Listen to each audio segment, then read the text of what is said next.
ating lahat. So, bang hindi niyo parang blessing ba ang prayer meeting po ngayong hapon? So, salamat po sa Panginoon sa gabing ito na pinagkaloob po niya sa atin sa pagkakataon patuloy na kanya pong ibinibigay upang patuloy na makapagdala ng kanyang mga salita. Salamat po sa biyayang yon.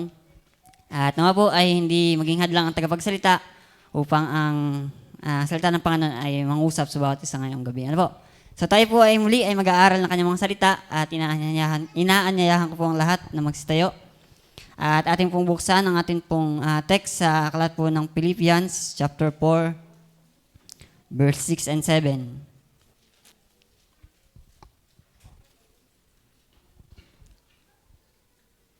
Okay, kung nakinig na po, ating bubasahin sa wikang Tagalog, verse 6 and 7.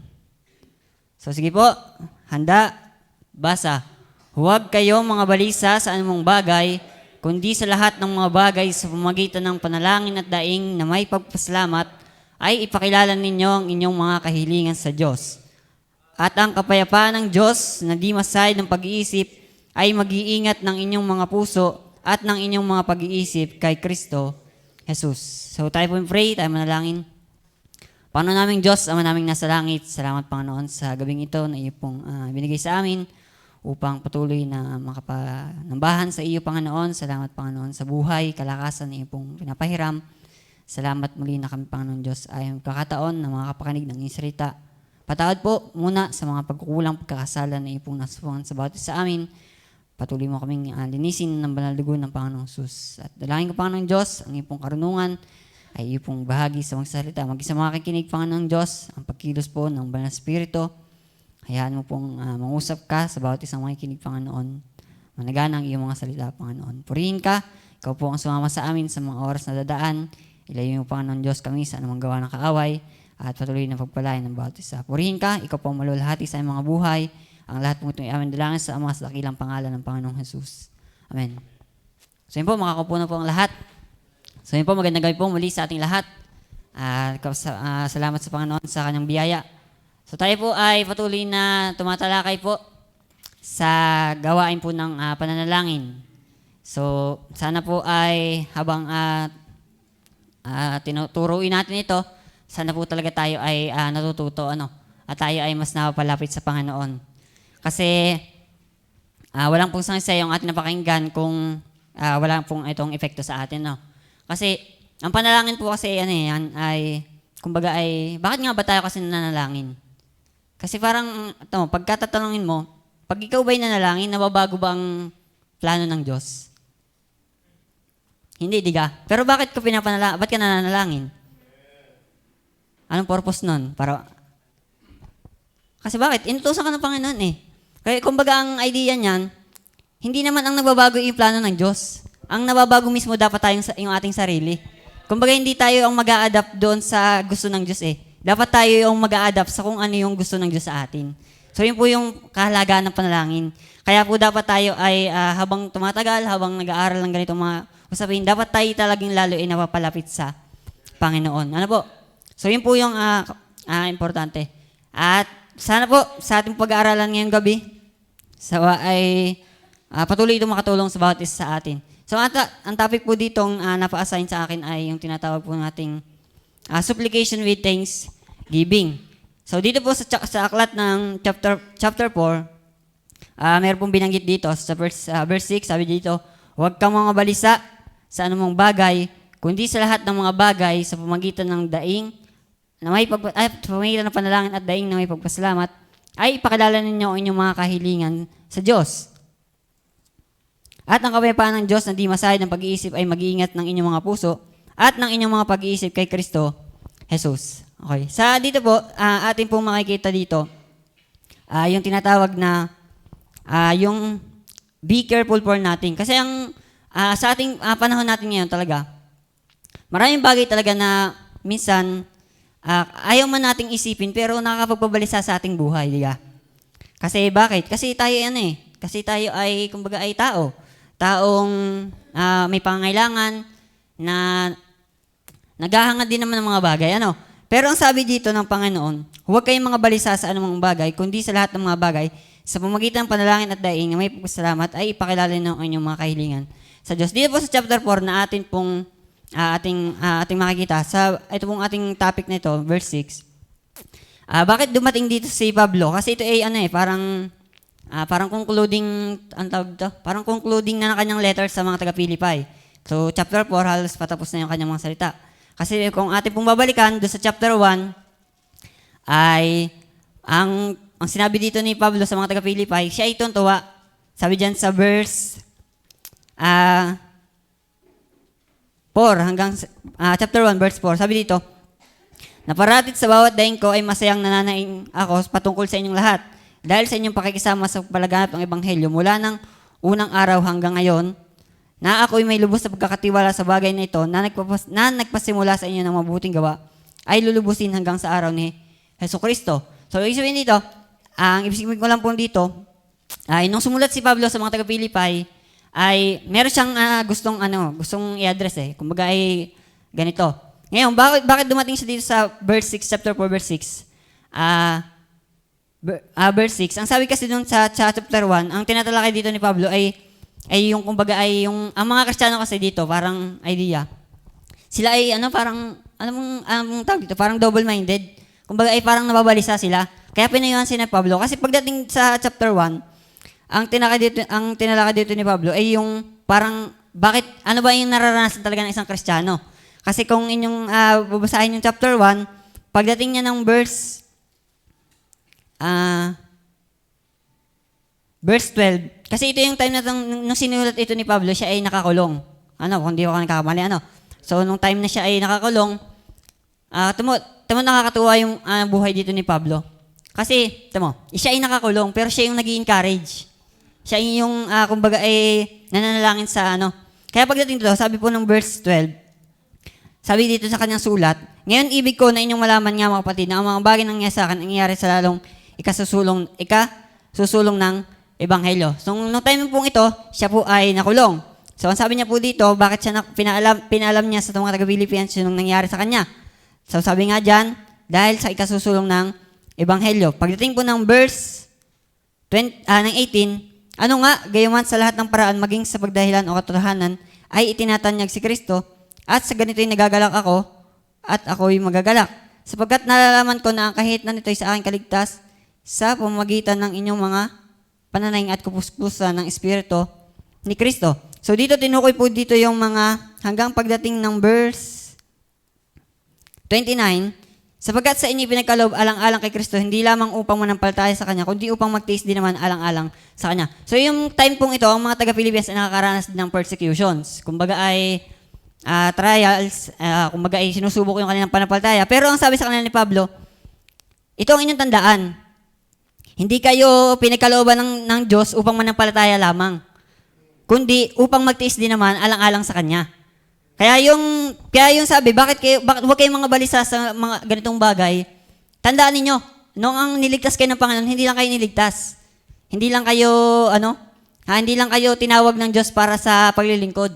Kundi, asahan nyo na makakaranas kayo ng mga pagsubok. Kaya sa atin po, sa ating mga buhay, minsan, dumating din tayo sa pagkakataon na tayo nababalisa. Mas minsan, kumbaga pero sa panahon ngayon, hindi na katulad ng trials na naranasan ng mga sinaunang maltaya, yung nararanasan natin. Pero ang sabi dito, verse 29, pinagkaloob alang, tapos, yun nga po, unay, yung trials. Then pagdating sa chapter 2, pinakalala naman dito, sinabi din ni Pablo dito, yung kanya pong, kung inyo pong mapapansin din sa verse 5 hanggang 13, ay tinukoy naman niya dito yung paghalimbawa ng Panginoong Hesus. Kung paano ang Panginoong Hesus nung siya ay nagpakababa, siya ay nakaranas din ng mga trials. So, ibig sabihin, binigay niyang halimbawa. Then, pagdating ng chapter 3, siya ay, pinalahanan din ni Pablo ang mga taga-Pilipos tungkol naman sa mga false teacher. So, ibig sabihin ko lang, ang gusto ko lang pong i-point natin, gusto ko lang pong makita natin kung bakit dumating dito sa point na to, kung bakit yung sinulat ni Pablo. Kasi ang mga taga-Pilipos nakaranas ng trials, tapos ay sila ay kumbaga ay merong naranasang mga false teacher na tinama sila ni Pablo. Kaya pagdating dito sa verse 4, huwag kayong mga balisa sa anong mga bagay. kundi sa lahat ng mga bagay sa magitan panalangin at daing, may pagkasalamat, ay ipakilala ng inyong mga kahilingan sa Diyos. Kasi ito mo, kailan po dumating sa ating buhay na talagang nung tayo ay yung pagkabalisa ay ating isinantabi. At yung ating pagpapasalamat talaga sa Panginoon ay yung kumbaga pag tayo nananalangin ay puro pagpapasalamat lang talaga yung ibinibigay natin sa Panginoon. Kasi minsan, bakit tayo nanalangin? Kasi meron tayong kailangan eh. Pantaong pananaw, di ka? Ba't ka nananalangin? Kasi meron kang kailangan. Pero kailan ka nanalangin talaga sa Panginoon na ikaw ay nagpasalamat? Na ikaw ay meron. Hindi dahil ikaw ay nangailangan, kundi dahil ikaw ay meron. Kaya, ito, huwag ka mga balisa sa anong mga bagay, kundi sa lahat ng panalangin. So, atin pong pupuntahan ito. Unang mapakita po natin dyan, number 1. So, ating pong puntahan na yung ating topic. Verse 6, sabi po dyan, huwag kayong mga balisa sa anumang bagay. Una po makikita natin dyan, number 1, the problem. So, meron pong problema. So, bakit ang mga may gustong i-address si Pablo kung bakit niya sinulat ito? So, ito nga po yung problema ng pagiging balisa. Pagka kasi binalikan natin yung verse 1 sa chapter 4, ang sabi po dyan, kaya nga mga kapatid kong minamahal at pinananabikan, aking katuwang at putong, magsitibay nga kayo sa Panginoon, mga minamahal ko. So, sinasabihan niya dito ang mga taga-Pilipos na magsitibay. Bakit? Kasi nga, yun nga, yung sabi nga natin sa verse 1, sila nakakaranas ng mga pagsubok. Hanggang sa nakalimutan nila na sila anak ng Diyos. Kaya sabi niya, magsitibay kayo. Tapos pagdating ng verse 2 hanggang verse 3, pinamamanhik ko kay Udias at pinamamanhik ko kay Sintike na magkaisa ng pag-iisip sa Panginoon. So meron din po tinukoy dito na dalawang tao na parang ang idea ay ununited, ang pag-iisip. So kaya meron talagang problema. Kaya sabi dito, oo, pinamamanhik ko rin naman sa iyo. Tapat na kasama sa pagtulong na iyong tulungan ang mga babaeng ito. So babae pala yung tinutukoy doon. Na sabi dyan, sapagkat sila'y nangapagal na kasama ko sa Ebanghelyo at kasama rin naman ni Clemente at ang aking mga kanggawa na ang kanilang pangalan ay nangas sa aklat ng buhay. So, number 1 pong ating makikita dyan ay yung the problem. So, mayroong problema. So, gustong i-address ni Pablo yung tinatawag na pagiging balisa. Kaya, tinan nyo, sa ating buhay, nakakaranas tayo ng mga ganyan. Pero anong sabi ng Bible? Pagkapag ang isang tao ay balisa. Tinan po sabi ng Proverbs 12 verse 25. So, ating mabuksan. Sabi diyan, ang kabigatan ng puso ay nagpapahukot, ngunit ang mabuting salita ay nagpapasaya. So, sa English po diyan ay, ang sabi po nung diyan ay the heaviness of the heart. So, ang ibig sabihin po diyan ay yung parang, yung kabigatan ng puso, parang yun ay yung pag-aalala eh. So, sabi diyan, ang kabigatan ng puso ay nagpapahukot. Alam niyo kung bakit tayo minsan ay, parang feeling natin ay malaya tayo sa Panginoon? O kaya ay parang tinatamad tayong maglingkod sa Kanya. Kasi ang dami nating iniisip ng mga bagay na akala natin yun yung magpapasaya sa atin.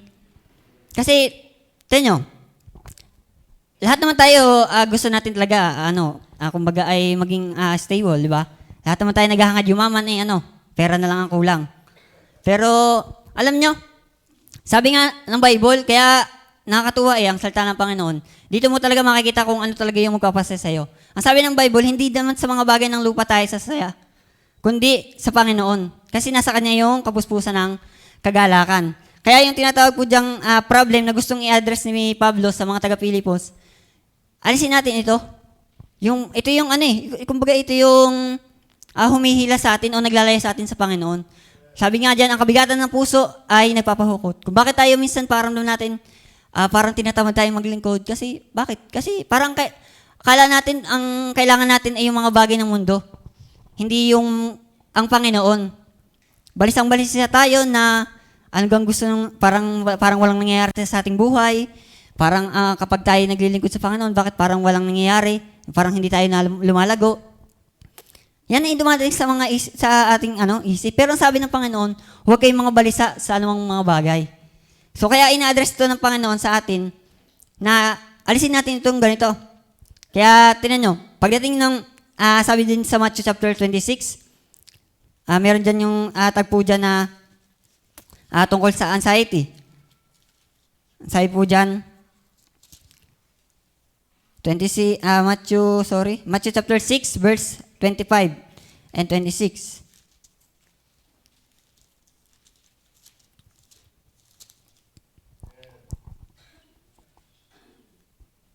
Kaya nga sinasabi ko sa inyo, huwag kayong mga balisa sa inyong pamumuhay. Kung ano baga ang inyong kakainin o kung anong inyong inumin.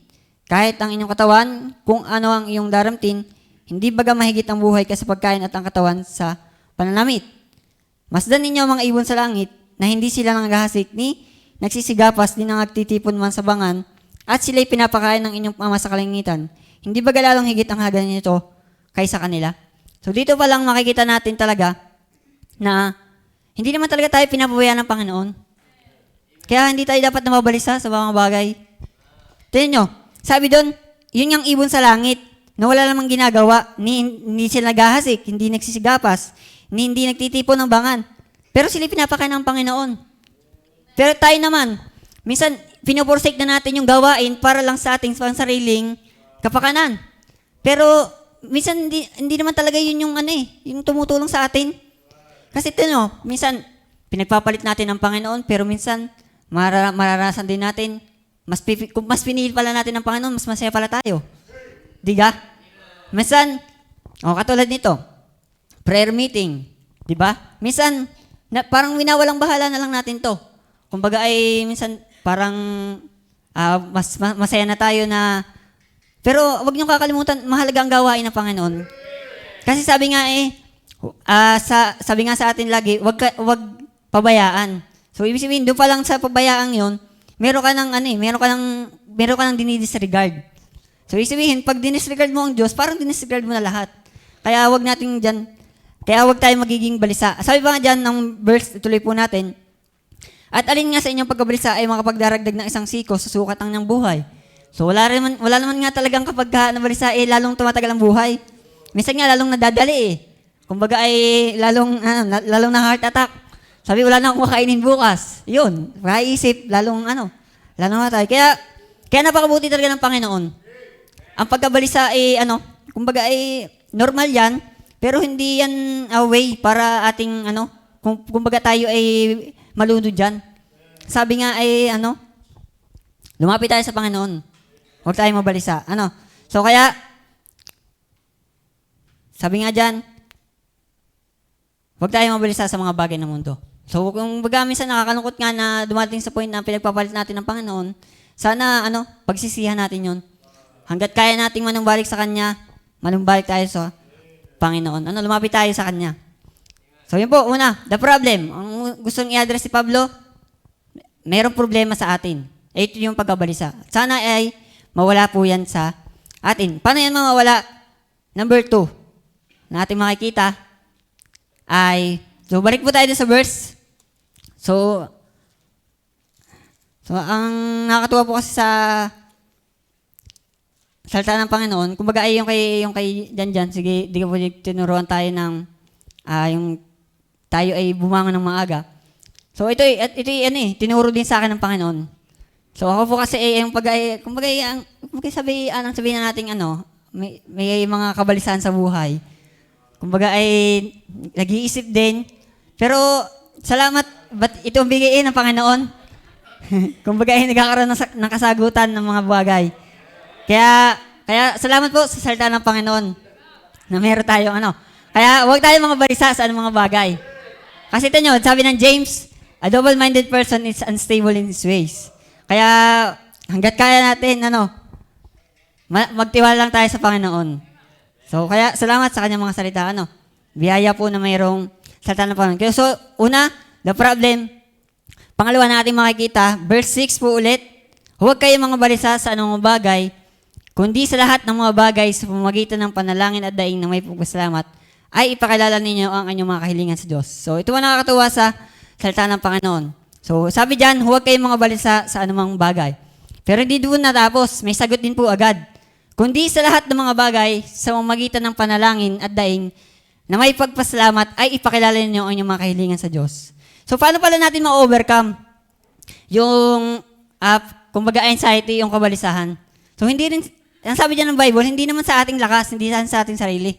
So, may kumbaga ang idea, sabi dyan, kundi sa lahat ng mga bagay, tandaan natin, sa lahat ng mga bagay, sa pamamagitan ng panalangin at daing na may pagpasalamat, ay ipakilala ninyo ang inyong mga kahilingan sa Diyos. So, ang tanging sagot lang po dyan, para natin ma-overcome yung anxiety, number 2, ay yung panalangin. So, the process, nilagay ko po dyan ay the process kasi Pag sinabing process ay, kumbaga ay, sabi dyan po ng dictionary, the series of actions. So, isipin, merong paraan para ma-overcome natin yon.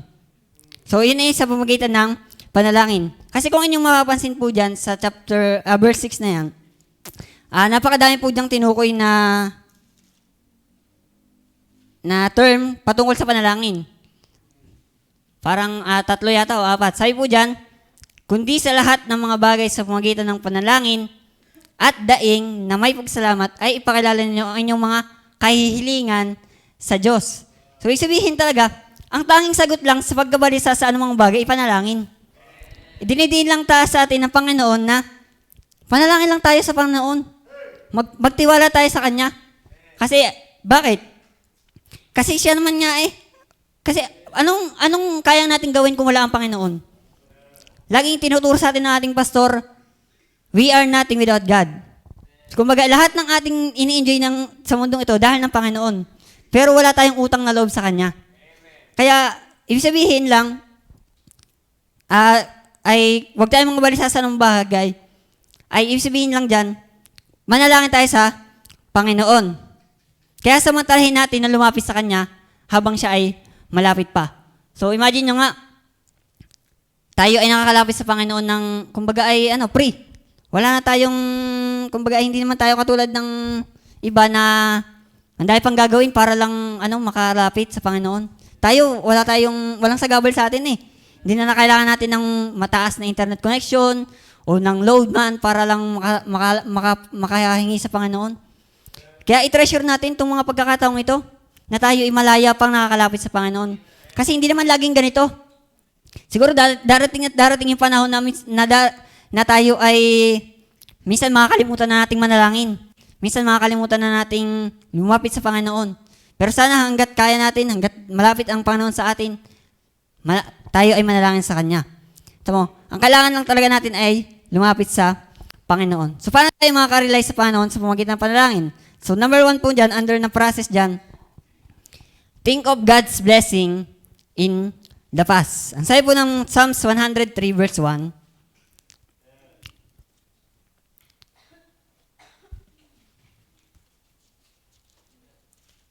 sabi po dyan, purihin mo ang Panginoon o kaluluwa ko, at lahat ng nangasa loob ko ay magsipuri sa Kanyang banal na pangalan. Pagdating po ng verse 2, purihin mo ang Panginoon o kaluluwa ko, at huwag mong kalimutan ang lahat niyang mabubuting gawa. So tayo po kasi, likas sa atin, tayong mga tao, tayo makakalimutin. Kahit yung mga mali natin nagawa, hanggang ngayon, tanda pa ng iba. Pero, ang nakakatuwa sa Panginoon, bagamat nakakalimutan natin siya, ang Panginoon hindi nakakalimutan sa atin. Kumbaga, hindi tayo pinabayaan talaga ng Panginoon. So, wala lang po talaga ditong pinabayaan talaga ng Panginoon Kaya ang sabi po dyan, purihin mo ang Panginoon o kaluluwa ko at huwag mong kalimutan ang lahat niyang mabubuting gawa. Kaya, paano tayo, anong magiging laman talaga ng ating panalangin? Ito mo, may problema, anxiety. Ang sagot ay manalangin. Anong dapat laman ng ating panalangin? Una, think of God's blessing in the past. Alalahanin mo lang talaga na yung mga pagpapala sa Diyos, ng Panginoon ng mga nakaraan, na ikaw ay hindi ka pinabayaan ng Panginoon.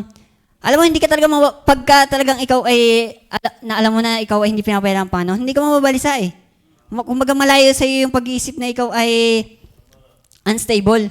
Alalahanin mo lang na hindi ka pinabayaan ng Panginoon. Yung pangalang iniligtas ka ng Panginoon, napakalaking blessing na nun.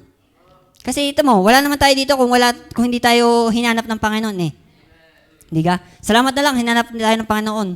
Kaya tayo ngayon naghahanap sa Kanya. Doon pa lang, blessing na agad na tayo nung una ay hinanap ng Panginoon. Kaya, huwag mo lang kalimutan ang Kanyang mabubuting gawa. Hindi ka pinabayaan ng Panginoon. Hindi ka?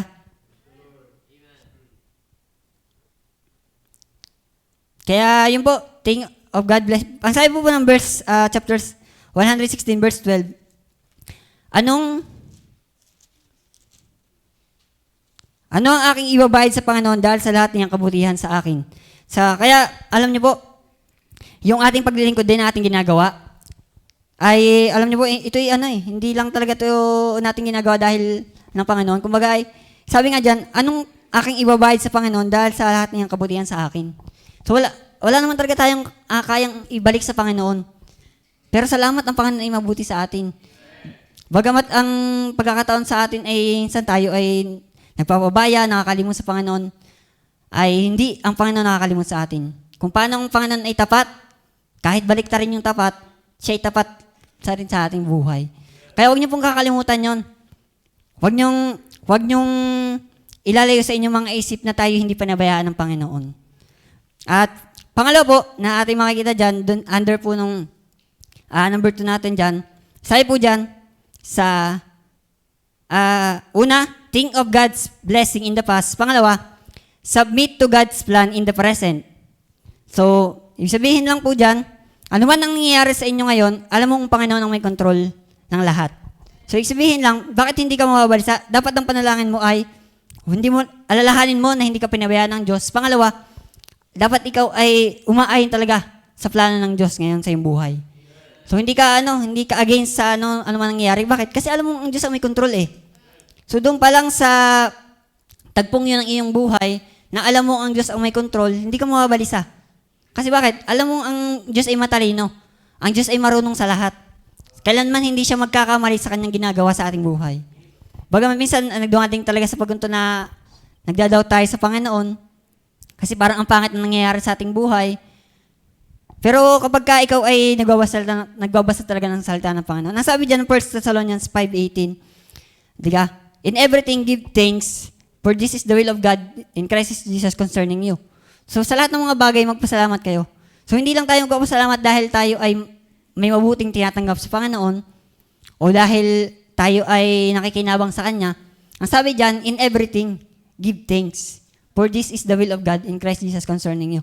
So bakit ko nasabi pong yung submit to God's plan in the present ay, alam man ang nangyayari sa ating buhay, ang Panginoon ang may control. So maaaring hindi magandang tingnan sa ating paningin, pero lagi nating dadalhin sa mata ng Panginoon yung nangyayari. Kasi yan ang tunay.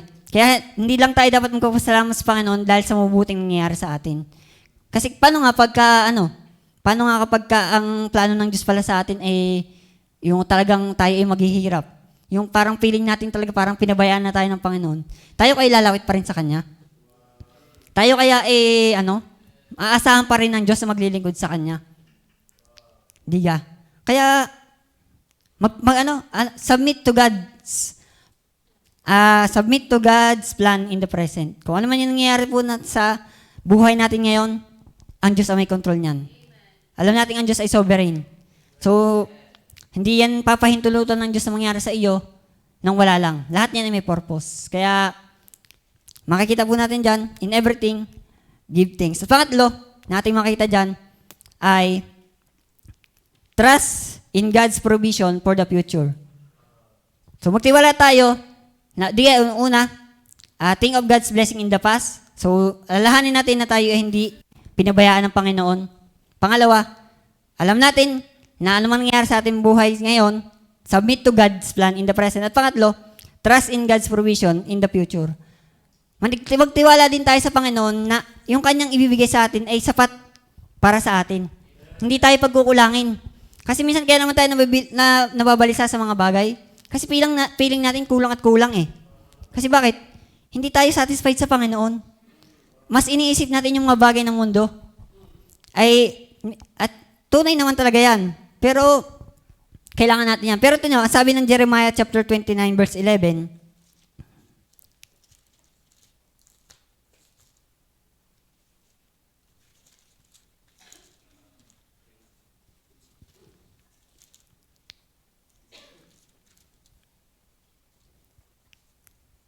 sabi po dyan, sapagkat nalalaman ko ang mga pag-iisip na aking iniisip sa inyo.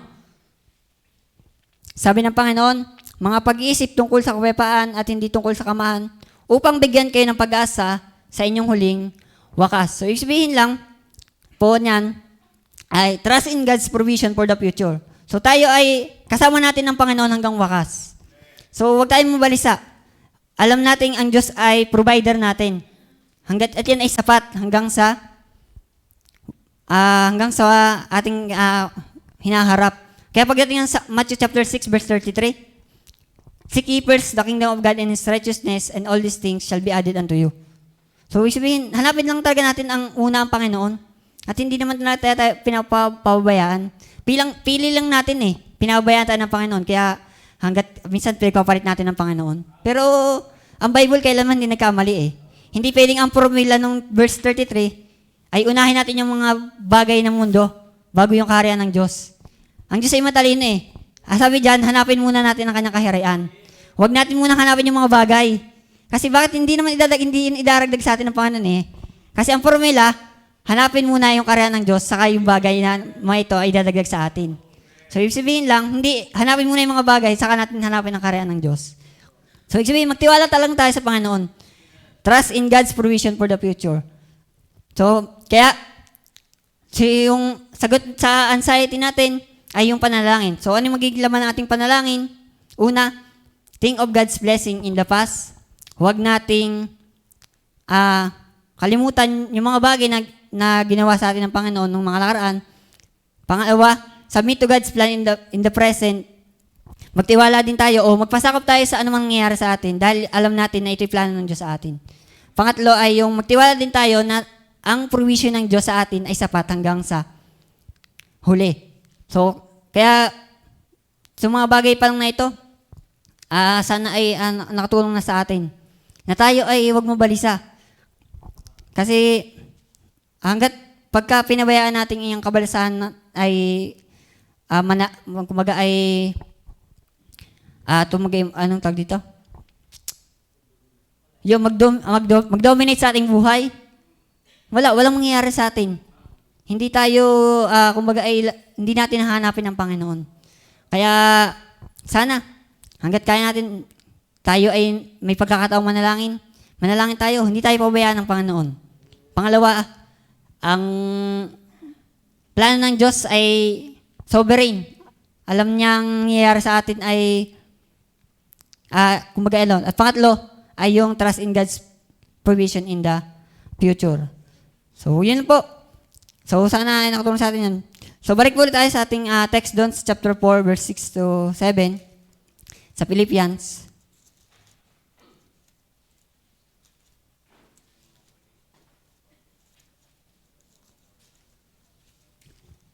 So, una po, problem. Pangalawa, process. At pagdating po dito, Philippians chapter 4, verse 6 and 7, sabi po dyan, huwag kayong mga balisa sa anumang bagay, kundi sa lahat ng mga bagay sa pamamagitan ng panalangin at daing na may pagpasalamat, ay ipakilala ninyo ang inyong mga kahilingan sa Diyos. At ang kapayapaan ng Diyos na di masayad ng pag-iisip ay mag-iingat sa inyong mga puso at ng inyong mga pag-iisip kay Kristo Jesus. So una po natin makita, may problema, pero nakakatuwa, may solusyon, may process ng Panginoon. At pangatlo, ay yung the product. So mayroong bunga. So meron pong, kumbaga ay, hindi lang para wala. Kumbaga ay pag ikinalangin, asahan mong mayroong sagot ang Panginoon. Sabi po dyan, huwag kayong mga balisa sa anumang bagay, kundi sa lahat ng mga bagay sa pamamagitan ng panalangin at daing na may pagkasalamat, ay ipakilala ninyo ang inyong mga kahilingan sa Diyos. At ang kapayapaan ng Diyos na di masayad ng pag-iisip ay mag-iingat ng inyong mga puso kay Kristo Jesus. So isipin po dyan, the product na ating makikita ay yung tinatawag nating kapayapaan mula sa Panginoon. Wala nang mas masarap na pakiramdam na ikaw ay payapa dahil ng Panginoon. Kumbaga ay ikaw ay panatag. So kumbaga pagka ikaw ay payapa, walang lugar sa iyo yung pagiging balisa. Kaya ang kapanatagan natin ay ang Panginoon sapagkat ang Panginoon ang kapunuan ng lahat. So po, sabi po dyan, ang kapayapaan ng Diyos na di masahid ng pag-iisip. So, kumbaga ay, itong kapayapaan kasing ito ay ito ay hindi katulad ng kapayapaan binibigyan ng mundo. Sabi dyan ng John chapter 14 verse 27, cross-reference lang po. Sabi po dyan, ang kapayapaan na iniiwan ko sa inyo, ang aking kapayapaan ay ibinibigay ko sa inyo. Hindi gaya ng ibinibigay ng sanglibutan ang ibinibigay ko sa inyo. Huwag magulumihanan ang inyong puso ni matakot man. So, ibig sabihin dyan ay ang kapayapaan na galing sa Panginoon na hindi katulad ng mundo. Kasi minsan, yung kapayapaan na in-offer ng mundo ay temporary. Temporal. So, mga ay minsan, nadadaya tayo niyan na minsan doon tayo nagtitiwala. Pero wala eh. Kaya binigay na, lahat na ng ating pwedeng i-enjoy ay na-enjoy na ni Solomon sa buhay. Pero ano yung kanyang conclusion? Vanity. Walang kabuluhan. Eh tayo naman, parang wala pa sa kalahati ng na-enjoy ni Solomon yung na-enjoy natin. Wala pa nga. Doon pa lang sa asawa eh, ano? Diga? Pero tingnan nyo, bakit tayo nandadaya niyan? Kasi malayo tayo sa Panginoon eh. Kumbaga ay balisa tayo. Nakakalimutan natin na ang Panginoon ay malapit. Na ang Panginoon, na ang kapayapaan na kailangan natin sa buhay, sa Panginoon natin matatamasa. Sa Panginoon nating makikita. Sabi mo dyan, ang kapayapaan na iniiwan ko sa inyo, ang aking kapayapaan ay ibinibigay ko sa inyo. Hindi gaya ng ibinibigay ng sanglibutan. Kasi ang binibigay ng sanglibutan, temporary. Minsan pera, pangarap, madami pang iba. Pero hanggang saan yan? Hanggang dito lang sa lupa. Pero yung kapayapaan na mula sa Diyos, yung kapanatagan na ikaw ay payapa, nakakatuwa yun. Blessing yun sa atin ng Panginoon. Yung kapanatagan na lang na ikaw ay, alam mong ikaw ay anak ng Diyos. Na ikaw hindi niya pababayaan. Yun ay napakasarap na. Yan ay product na natin. Kumbaga ay, alam natin na ang paglilingkod natin sa Panginoon ay pagpapasalamat natin sa Kanya. Pero alam din natin ang Panginoon ay hindi nakakalimot. Kumbaga ay biniya na tayo, kumbaga hindi na nga tayo deserving na tayo iniligtas. Pero salamat yung ating paglilingkod, hindi pa rin kinakalimutan ng Panginoon eh. Dito pa lang sa lupa, pinaparanas na tayo ng mga pagpapala. Kaya yung kapayapaan na binibigay sa atin ng Panginoon, sabi dyan, ay hindi masayad ng pag-iisip. So, minsan, hindi natin kayang unawain talaga ang Panginoon. As in yung 100%. Pero kapag talaga nagtiwala sa Panginoon, ang kanyang kapayapaan na hindi masayad ang tutulong sa atin. Kaya sabi dyan, verse 8, anumang bagay na katapos-tapusan mga kapatid, anumang bagay na katotohanan, anumang bagay na kagalang-galang, anumang bagay na matuwid, anumang bagay na malinis, anumang bagay na kaibig-ibig, anumang bagay na mabuting ulat, kung ang sino man ay kagalingan, at kung ang anumay may kapurihan, ay isipin ninyo ang mga bagay na ito. Ang mga bagay na ito na inyong natutunan at tinanggap at narinig at nakita sa akin, ang mga bagay na ito ang gawin ninyo, at ang Diyos ng kapayapaan ay sa inyo. So, ang pahay po ni Pablo sa mga taga-Philippians, anumang bagay na mabuti, anumang bagay na matuwid, anumang bagay na malinis, kaibig-ibig, mabuting ulat, lahat ng may kagalingang kapurihan, ito yung isipin natin. Kasi bakit? Kasi ang minsan inisip natin ay yun sa mundo. Tandaan mo, kapag kung ano yung ating priority nating iniisip, yun yung makaka-apekto sa atin. Ngayon, kung nag-iisip tayo ng mga bagay na panglupa at hindi mga bagay na pang Diyos, ay malaking epekto na sa ating buhay. Kaya minsan napapabayaan natin ang Panginoon kasi nga, ang nagdudumi na sa ating buhay, mga bagay na panglupa. Kumbaga hindi mga bagay ng pang Diyos. Kaya ang sabi ng Colossians chapter 3, set your affection on things above, not on things on the earth. So ang ilagak ang ating mga pag-iisip, kasi itong pag-iisip, ito makapangyarihan to eh. Kaya nitong kontrolin lahat. Kaya sabi nga, the power of mind. Kaya minsan kaya kapag ang una nating talagang isinuko sa Panginoon ay ating pag-iisip, wala. Ang kapayapaan talaga ng Panginoon ay tayo ay panatag, na tayo ay nasa Panginoon, na tayo anak ng Diyos. Yun ang kapanatagan lang na tayo anak ng Diyos. Alam mong hindi tayo pababayaan ng Panginoon. Kaya mag-focus tayo sa mga bagay na pang Diyos. Hindi sa mga bagay na temporary lang. Kasi wala ang kasiyahan dyan. Kaya ang payo ni Pablo sa atin, anong mga bagay na anong mga bagay na matuwid, anong mga bagay na malinis. So, tanda natin, kapag saturate tayo ng mga itong bagay, walang puwang sa atin ang pagiging balisa. Kaya, sana po, ay nakatulong ito sa atin na isipin natin kung ano ba dapat yung priority natin. Ano ba yung dapat nating ano ba yung magbibigay ng kapayapaan sa aking buhay. So, dapat alam natin na yun ay yung kapayapaang mula sa Panginoon. Kaya sa Panginoon lang tayo. Sa Panginoon lang tayo lumapit. Sa Kanya lang tayo magtiwala. At hindi tayo pababayaan ng Panginoon. So, iyan po yung akin nakita dito sa aklat ng Philippians na una, meron pong problema at yun ay yung anxiety yung tinatawag. Pangalawa, merong process, merong sagot sa anxiety at yun ay yung panalangin. So, ano yung panalangin naman ng ating panalangin dapat? Tayo dapat ay hindi natin nakakalimutan yung mga pagpapala ng Diyos nung una. Tayo ay nagpapasakop sa mga plano ng Diyos ngayon. At tayo ay nagtitiwala din sa mga ibibigay ng Panginoon sa hinaharap. At pangatlong bagay, yung product pa, yung kapayapaan mula sa Panginoon. Kaya wag nating isipin na tayo ay huli. Kapag inuna natin ang Panginoon sa ating buhay, hindi niya tayo pababayaan. Pero once na ang iyong buhay ay ang inuna mo ay mga bagay na mundo, talagang ihuli ka ng Panginoon.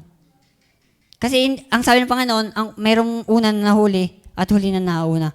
Kasi feeling natin ngayon, stable tayo, pero bandang huli, baka saka tayo hahanap sa Diyos kung kailan huli na. Saka tayo lalapit sa Diyos kung kailan pinabayaan na talaga tayo ng Panginoon. Huwag sana dumating yon. Kaya hanggat may pagkakataon tayo, manangan tayo sa Panginoon. So kaya sana po nakatulong itong aklat ng Pilipos. So tayo katulad din ng mga ito. So hindi lang naman ang mga manampalataya lang naman noon ay ganitong naranasan. So tayo nakakaranas din ito. Minsan mas malaki pa nga yung epekto sa atin, sa reality ngayon ng buhay natin. Mas marami kasing bagay na tayong kinakabalsaan. Kasi noong time lang nila, parang limited pa eh. Wala pang masyadong umaagaw ng atensyon nila sa Panginoon. Kaya kumbaga matitibay sila eh. Matibay sila. Kaya sana tayo, maging matibay din tayo. At ang Panginoon ang ating tibay. So tayo ay manangan sa Panginoon, lumapit tayo sa Kanya. Tayo ay magpakalakas sa Panginoon. So yun lang po ang panalangin natin na sana, yung supplication with thanksgiving. Sabi diyan, may problema, may paraan, at meron ding kumbaga product. So kaya nawa po ay napagpala tayo ngayong gabi ng salita ng Panginoon na tayo ay manalangin lagi. Kumbaga tinuturo to sa atin ng Panginoon, sana ay maging totoo sa atin talaga. Kasi darating ilang weeks na lang, matatapos na naman tayo sa panalangin. Kumbaga ay darating tayo sa ibang takal naman. Sana hindi lang tayo nanalangin dahil tinuturo ito. Kasi pagka ang topic na iba na, halimbawa, ay baka hindi na tayo manalangin. Pero sana, habang tayo nabubuhay, manalangin tayo. Kasi di ka tinuro natin, hindi mo tayo malakas. Mahina tayong lahat. Kailangan natin ng Panginoon. Kaya tayo ay manalangin sa Kanya. Tayo po ay mag-pray, tayo manalangin. Ang aming Diyos nasa langit, salamat Panginoon sa gabing ito.